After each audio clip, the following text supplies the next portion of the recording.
नमस्कार दोस्तों, mystery TV India के आज के एपिसोड में आप सभी का स्वागत है। और दोस्तों, आज की जो ये वीडियो मैं बना रहा हूँ, इस वीडियो को बनाने को लेकर मुझे काफ़ी रिक्वेस्ट्स आ रही थी और अभी आप लोगों की बाकी रिक्वेस्ट के लिए भी मैं स्क्रिप्ट तैयार कर रहा हूँ और धीरे धीरे सभी रिक्वेस्ट को पूरा करूँगा। तो आज की वीडियो शुरू करते हैं और साथ ही अगर आपने चैनल सब्सक्राइब किया हुआ है तो बेल आइकन को दबाना ना भूलें, जिससे मैं जब भी कोई वीडियो डालूँगा आपके पास नोटिफिकेशन आ जाएगी।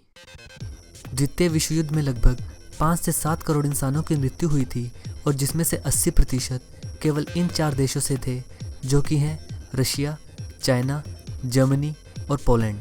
इन मृत लोगों में से 50 से ज़्यादा प्रतिशत केवल आम नागरिक थे और जिनमें अधिकतर केवल बच्चे और महिलाएं थी। इस विश्व युद्ध के दौरान बहुत भारी मात्रा में बम बरसाए गए थे, जिसमें से एक स्टैटिस्टिक्स के हिसाब से 34 लाख टन बमों को यूरोप और एशिया पर बरसाया गया था। पर इससे भी ज़्यादा भयानक बात यह है कि इन बरसाए गए बमों में से 5 से 15% फटे नहीं थे और वो आज भी ऐसे ही जिंदा ज़मीन में दफन है। और हर साल केवल जर्मनी से लगभग 5500 जिंदा बम मिलते हैं जिन्हें डिफ्यूज़ किया जाता है। द्वितीय विश्व युद्ध में केवल पुरुषों ने ही नहीं बल्कि कुछ महिलाओं ने भी अपने साहस का परिचय देते हुए अहम भूमिका निभाई थी, जिनमें से एक थी रोज़ा जॉर्जिएना शेनिना, जो कि एक रशियन थी। इन्होंने मिलिट्री को तब ज्वाइन किया था जब उनके भाई की मौत 1941 में युद्ध में हो गई थी। इनको शूटिंग के लिए फ्रंट लाइन में रखा गया था। रोज़ा को इनकी एक्यूरेसी के लिए जाना जाता था और साथ ही यह डबलेट्स के लिए भी जानी जाती थी।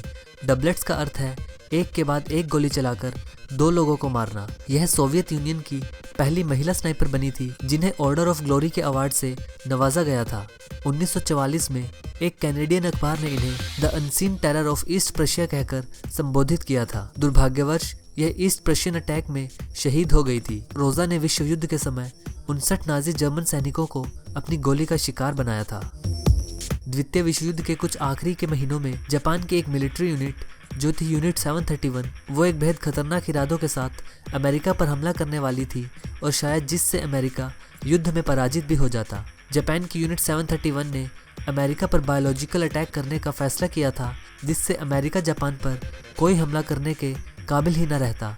इस ऑपरेशन का नाम रखा गया था operation cherry blossom at night. इस रणनीति के अनुसार 5 सबमरीन्स को पैसिफिक ओशन से भेजा जाएगा, जिसमें से हर एक में 3 हवाई जहाज होंगे जो कि प्लेग इन्फेक्टेड फ्लीस से भरे होंगे और अमेरिका के सैन डिएगो शहर में आक्रमण करेंगे। वो इन प्लेग से ग्रस्त फ्लीस वाले जहाज को एक आत्मघाती हमले की तरह इस्तेमाल करेंगे और वहां पर महामारी फैलाने की कोशिश करेंगे। यह ऑपरेशन 22 सितंबर 1945 को किया जाने वाला था। इससे पहले यह ऑपरेशन हो पाता, अमेरिका ने 6 अगस्त 1945 को जापान पर परमाणु बम से हमला कर दिया और जापान ने 2 सितंबर 1945 को आत्मसमर्पण कर दिया और operation cherry blossom at night कभी पूरा नहीं हो पाया। जब युद्ध के समय सैनिक पकड़े जाते हैं तो आप सब जानते ही हैं कि उन्हें किस किस तरह की यातनाओं से गुजरना पड़ता है। पर द्वितीय विश्व युद्ध के दौरान पकड़े गए सैनिकों से प्रश्न किए जाने वाले प्रश्नकर्ता हैंडशाफ का तरीका बिल्कुल अलग था। वो पकड़े गए सैनिकों के साथ बहुत ज़्यादा दयाभाव दिखाते थे और उनको अपना दोस्त बनाने की कोशिश करते थे और उन पर कोई भी अमानवीय अत्याचार नहीं होने देते थे। वो अपनी इस टेक्निक में पकड़े गए सैनिकों को बाहर घुमाने ले जाते थे, जिसमें वो उन सैनिकों को कुदरत से ज़्यादा रूबरू कराते थे और उनसे उनके जीवन के बारे में बातें किया करते थे।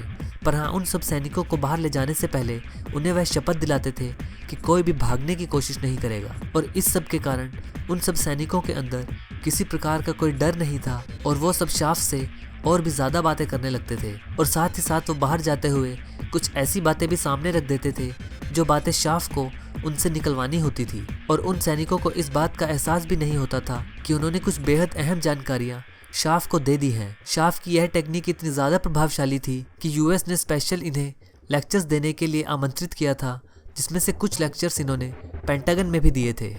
क्या आप जानते हैं कि भारत ऐसा देश है जिसने द्वितीय विश्व युद्ध में सबसे ज़्यादा सैनिकों को जंग पर भेजा था? हालांकि यह आंकड़ा इसलिए सबसे बड़ा माना जाता है क्योंकि यह सैनिक स्वेच्छा से गए थे। जी हाँ, दरअसल द्वितीय विश्व युद्ध के समय भारत अंग्रेज़ों के अधीन था, पर क्योंकि यूके एलीड नेशंस के साथ था तो उसने भारत के 25 लाख सैनिकों को नाजी जर्मनी के खिलाफ लड़ने के लिए भेजा था, जिसमें भारत जापान के खिलाफ भी लड़ा था।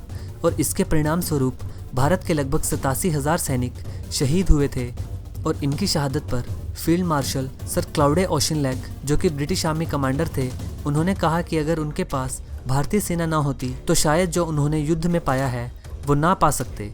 विश्व युद्ध में भेजे गए भारतीय सैनिकों में से 38 को तो विक्टोरिया क्रॉस भी मिला था। विक्टोरिया क्रॉस अंग्रेज़ों का सैनिकों को दिया जाने वाला सबसे बड़ा सम्मान है।